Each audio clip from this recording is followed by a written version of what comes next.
महामृत्युंजय मंत्र। ओम भागवताविव संपृक्तौ भागवत प्रतिपत्तये जगतः पितरौ वन्दे पार्वती परमेश्वरौ। जगतः पितरौ वन्दे पार्वती परमेश्वरौ। अष्टादशानामेतासां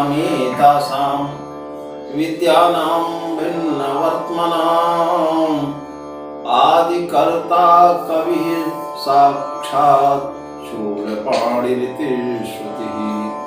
शूलपाणिरिति श्रुतिः। आज हमारे व्याख्यान का विषय व्याकरण होगा और ये इस दृष्टि से होगा कि इसमें एमए प्रथम वर्ष और एमए द्वितीय वर्ष दोनों का लाभ होगा। कुछ ऐसा बोलेंगे कि उनके रहने से, हमारे बोलने से, हमारी प्रस्तुति से एमए भाग 1 और एमए भाग 2 दोनों कक्षाओं में उसका समान रूप से प्रभाव पड़ेगा और उनके विषयानुरूप, पाठ्यक्रमानुरूप ये विषय है। आपको याद होगा कि मैंने इसके पहले एमए फाइनल के लिए कुछ कार्य दिया था, उनके अंतर्गत मैं याद दिला रहा हूं। उसमें कुछ विभक्तियों का निर्देश करना था। मैंने उसमें लिखा था, आप देखिएगा कि रेखांकित में सूत्रोल्लेख पूर्वक विभक्ति निर्देश कीजिए। विशेष करके हमने इसमें द्वितीया विभक्ति के प्रश्न दिए थे। सबसे पहला इसमें है हरिम भजति। अभी चर्चा करते हैं। और इसके बाद इसमें हमने जितने भी सूत्र दिए हैं वो तृतीया विभक्ति का एक उदाहरण है। शेष अकथितम चाकी उदाहरण है। चर्चा आपसे करेंगे और हम इस प्रकार से प्रस्तुत करेंगे कि बाद में आप इसको जब मिलाइएगा, तो मैंने आपको प्रश्न दिया है तो आपको बड़ा लाभ मिलेगा। हाँ, तो चर्चा हम ये कर रहे थे कि कहीं सूत्र का उल्लेख किया जाता है और कहीं पर ऐसा होता है कि कौन पद कैसे बना, तो उसको हम सूत्रोल्लेख करते हुए बात करते हैं। अब सबसे पहले प्रश्न ये होता है कि सूत्र किसको कहा जाता है। जैसे आपको याद होगा, सबसे पहले व्याकरण में छोटी कक्षाओं से ही गुरुजी याद कराते आए, ये गुरु परंपरा से चला आया है कि माहेश्वर सूत्र याद कर लीजिएगा। तो माहेश्वर सूत्र आयुगुण ऋणिक क्रमशः जब होते हैं तो नीचे लिखा गया है इति चतुर्दश सूत्राणि माहेश्वराणि सूत्राणि। ये 14 सूत्र है। और कोई भी जब पद सिद्ध किया जाता है तो उसमें सूत्र का ही उल्लेख किया जाता है। अब प्रश्न ये होता है कि सूत्र कहा किसको जाए। तो सबसे पहले तो ये बता दें कि सूत्र शब्द ये त्रांत है और इसका प्रयोग नपुंसक लिंग में हुआ करता है। दूसरी बात, सूत्र शब्द है नाट्य शास्त्रीय परिभाषा में तो प्रबंधन, जिसको इंग्लिश में मैनेजमेंट कहते हैं, उसे सूत्र कहा जाता है। और उसी के आधार पर नाट्य साहित्य में एक पारिभाषिक शब्द है सूत्रधार। तो उसमें आपने पढ़ा होगा नाट्यस्य यदनुष्ठानम तत्सूत्रमित्यभिधीयते। तो अब अधिक हमें विस्तार से नहीं जानना है। हाँ, इतना जरूर कहूंगा कि सूत्र शब्द है और सूत्र शब्द का जब ग्राम्य भाषा में यह शब्द गया तो रा का लोप हो गया और सूत शब्द शेष रहा। फिर सुनिएगा कि संस्कृत में शब्द रहा सूत्र, और ये ग्राम्य भाषा में या वैसे भी जिसको हम कहने अवधी भाषा में या हिंदी भाषा में ये सूत्र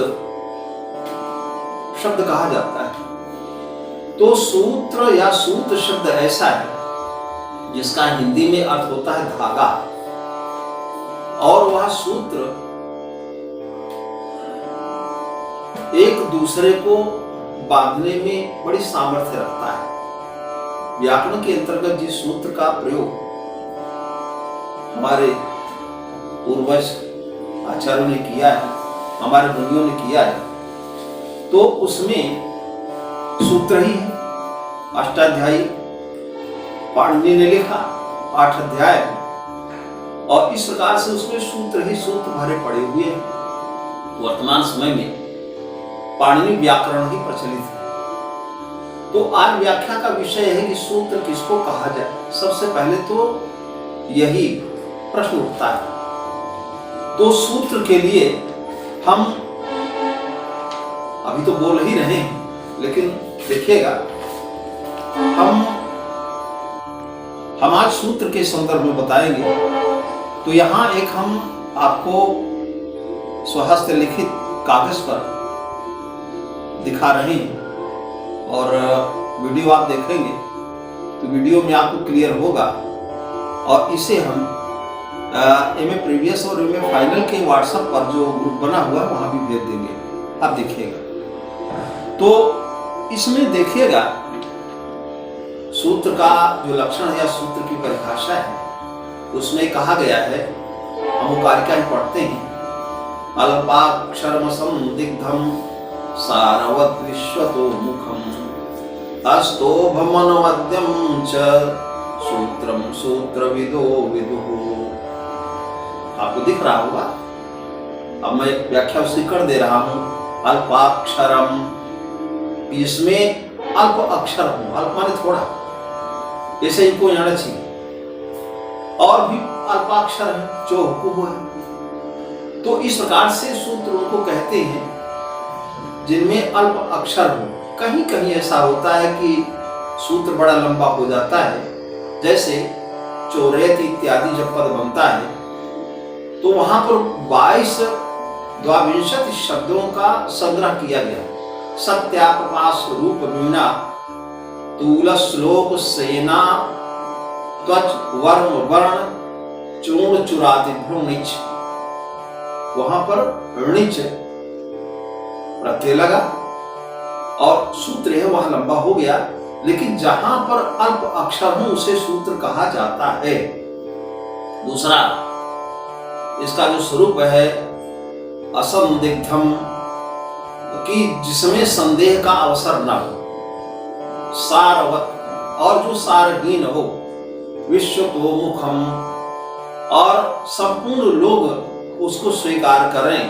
और अस्तोभम शब्द है स्तोभ, व्यवधान, रुकावट।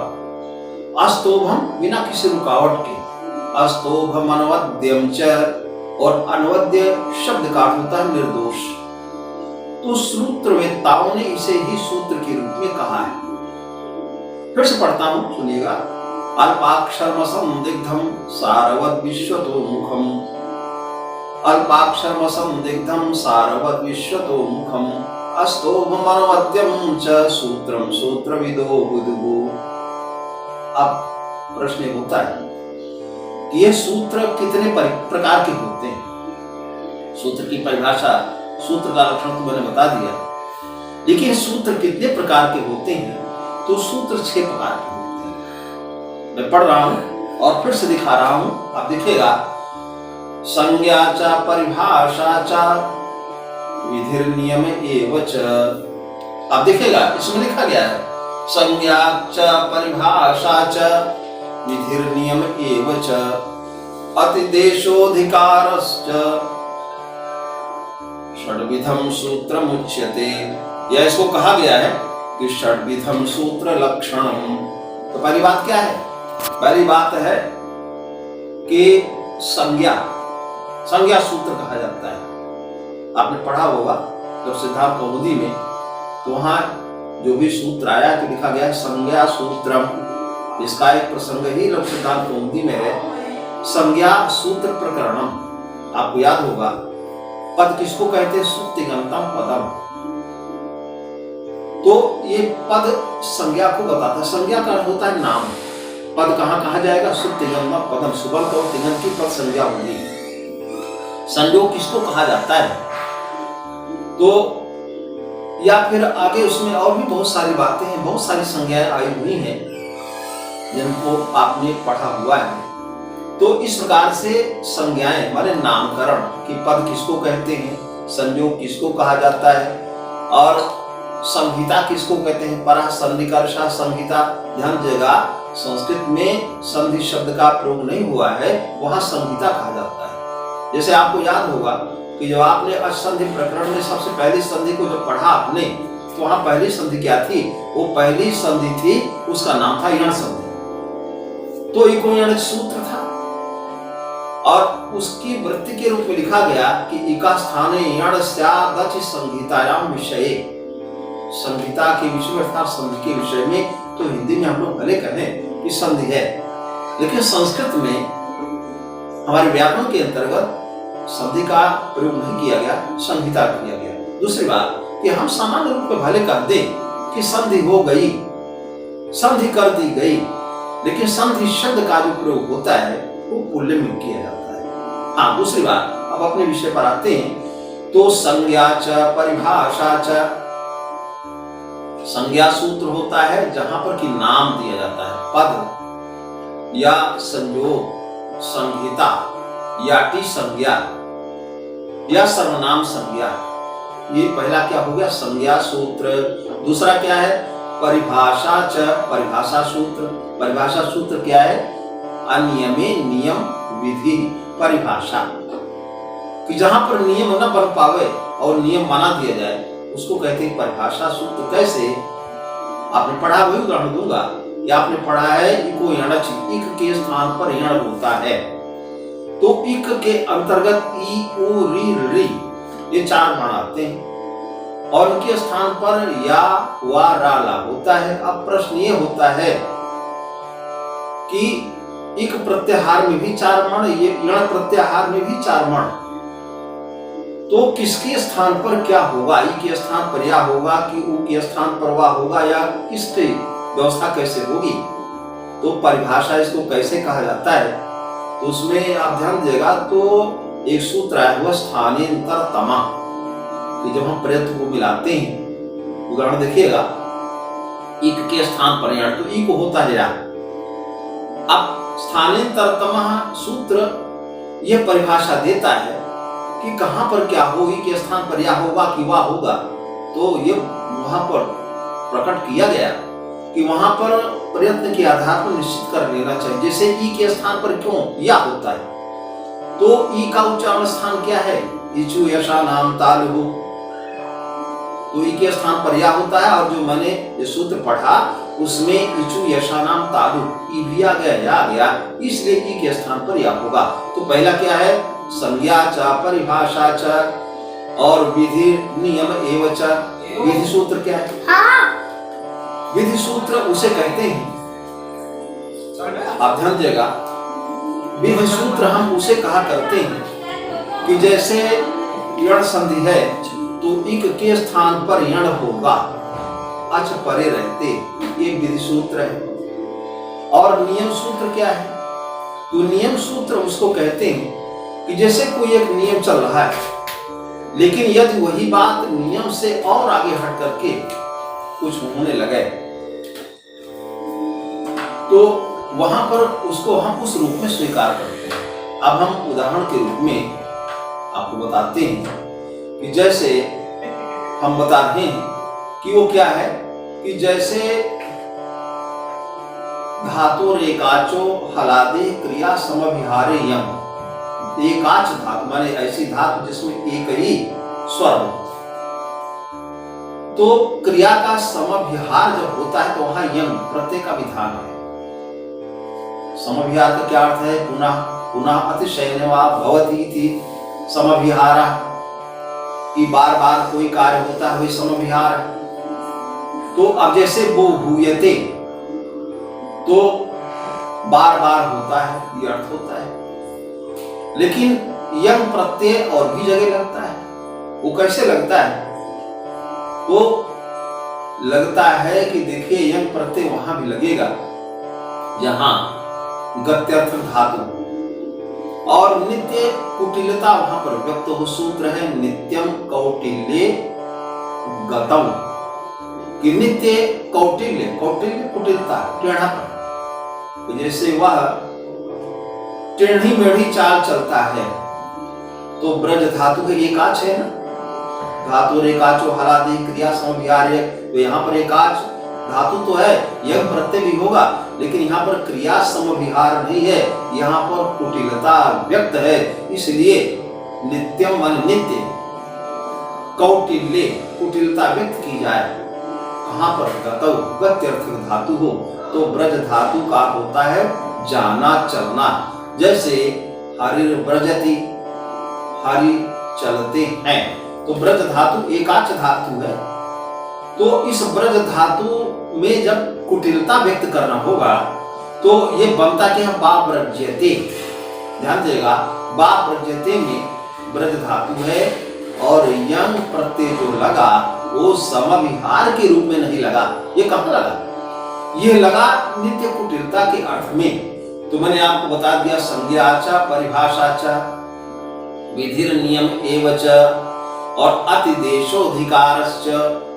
और जहां पर अतिदेश किया जाता है, अतिदेश का अर्थ ये होता है कि जैसे कोई नियम कहीं पर चल रहा है और यदि उसके नियम के और आगे चल करके कोई कार्य कर दिया जाए, वही अतिदेश होता है।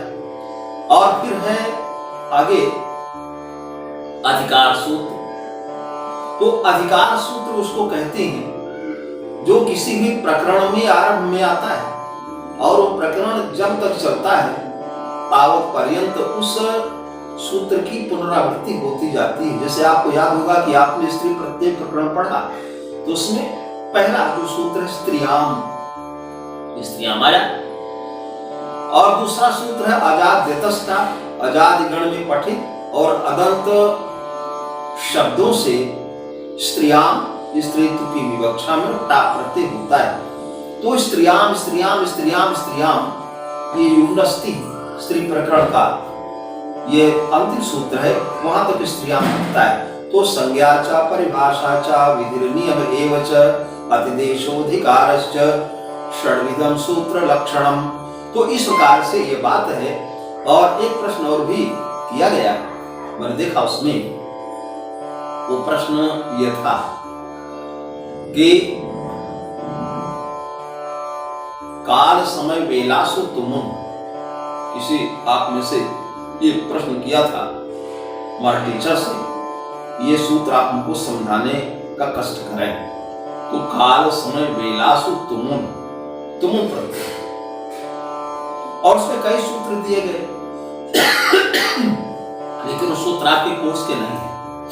वह एक बात और थी कि जैसे लिखा गया था कि स्त्रियाम ते, अब ध्यान देगा, जो है आपके यहाँ पाठ्यक्रम वही हम आपको बता रहे हैं। तो काल समय बेलासु तुमुन, मन तुमुन प्रत्यय होता है। यहाँ पर काल पढ़ने का काल है, ये जाने के लिए समय है, या बेला शब्द है। तो काल समय और बेला अगर शब्द आते हैं तो वहां पर तुमुन प्रत्यय लगता है। जैसे भोक्तुम कालः,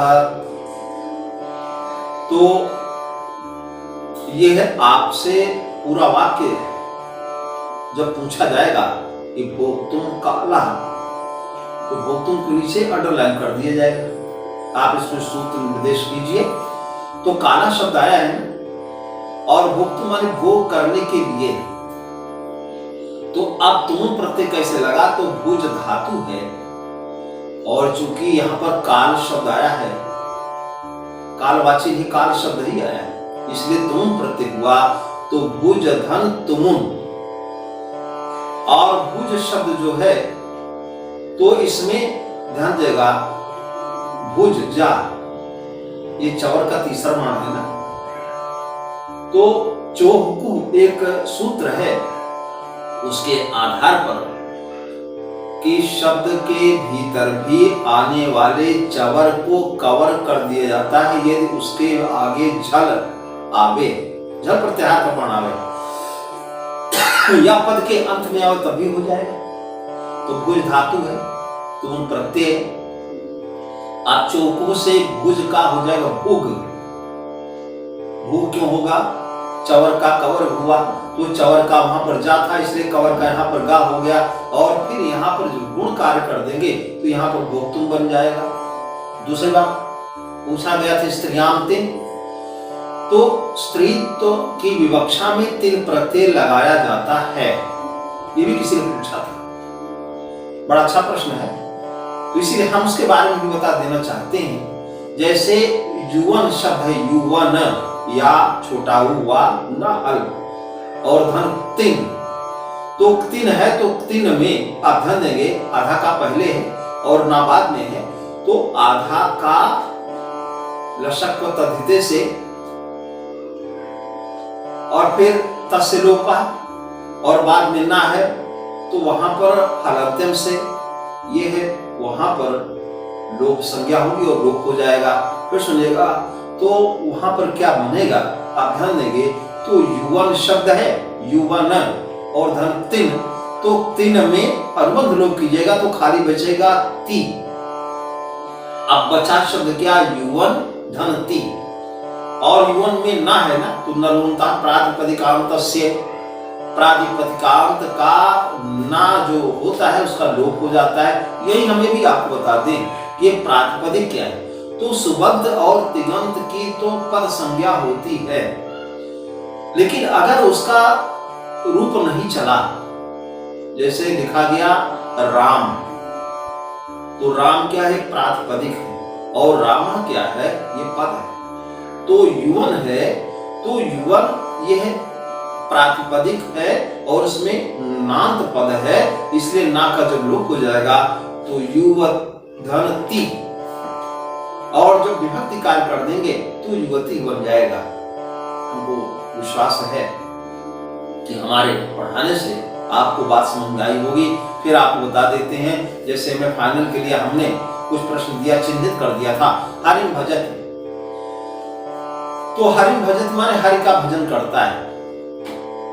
अब हरि का भजन कौन करता है, कोई भजन करने वाला है ना, हरिम भजति। यहाँ पर हरि हरिम ये द्वितीयांश शब्द है, भजति क्रिया है, लेकिन भजन करने वाला कोई है उसको कहा नहीं गया।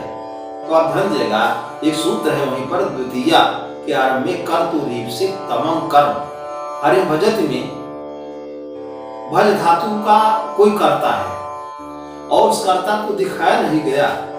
आप मान लेते हैं कि भक्ता हरिम भजत, तो भक्त हरि का भजन करता है ना, तो भक्त को अपने भजन क्रिया के द्वारा सर्वाधिक रूप में प्राप्तव्य कौन है, हरि है ना, तो कर्तुरीप से तमम कर्म, ये सूत्र है। कर्ता को अपनी क्रिया के द्वारा सर्वाधिक रूप में जो अभिलषित होगा उसकी कर्म संज्ञा होगी, और कर्म संज्ञा होगी तो कर्मणि द्वितीया से द्वितीया विभक्ति आ जाएगी।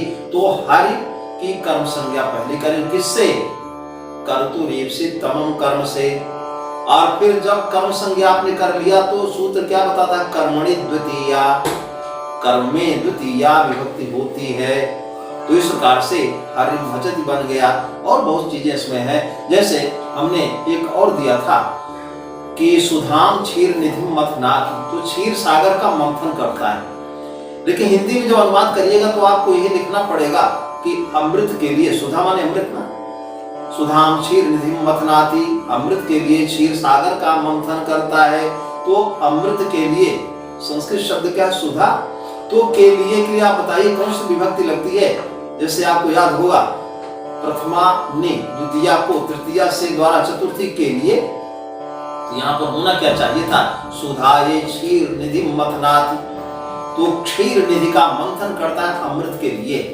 तो चतुर्थी तो यहाँ पर प्रकट है, लेकिन यहाँ पर एक और आप ध्यान देंगे कि कुछ धातुएं 12 धातुएं हैं, तो विराज पच दंड प्रच्छित चिब्रु शास्जिमत मुशाम कर्मयुग स्याद कथितम स्याद नीग्री कृष्वाम, ये 16 धातुएं हमने पढ़ दिया। और 16 धातुएं जब पढ़ दिया तो उसमें पहली धातु, अब ध्यान देगा, दुहयाच पच दंड प्रच्छित चिब्रु शास्जिमत मुशाम, तो इस प्रकार से वहां पर दिखेगा। तो मथ धातु, मथने के तो जहां पर मथ धातु होगी वहां पर अगर कोई दूसरी भी विभक्तियां आपको लगती हैं तो विभक्तियां कभी मानी नहीं जाएंगी, वो विभक्तियां कही तो गई लेकिन न कही हुई के समान होंगी। इसलिए वहां सूत्र अगला क्या, अकथितम च, कि कही हुई बात अपादान आदि के रूप में या चतुर्थी के रूप में, तृतीया के रूप में या अन्य विभक्तियों के रूप में कही गई बात जो है वो अकथित हो जाएगी। और जब अकथित हो जाएगी तो अकथितम च सूत्र से उसकी कर्म संज्ञा हो जाएगी। तो सुधा के लिए यहाँ के लिए कोई मान्य नहीं रखता है, इसलिए यहाँ पर मत धातु का प्रयोग है। इसलिए सुधा की पहले हम करेंगे कर्म संज्ञा किससे, अकथितम च से।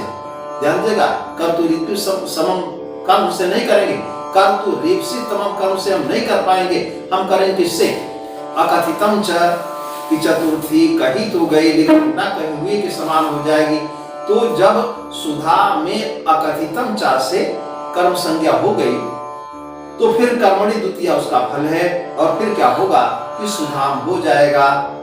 और मथने वाले को सर्वाधिक रूप में प्रिय क्या है, कहां कहां मंथन कर रहा है, तो क्षीर सागर भी कर रहा है।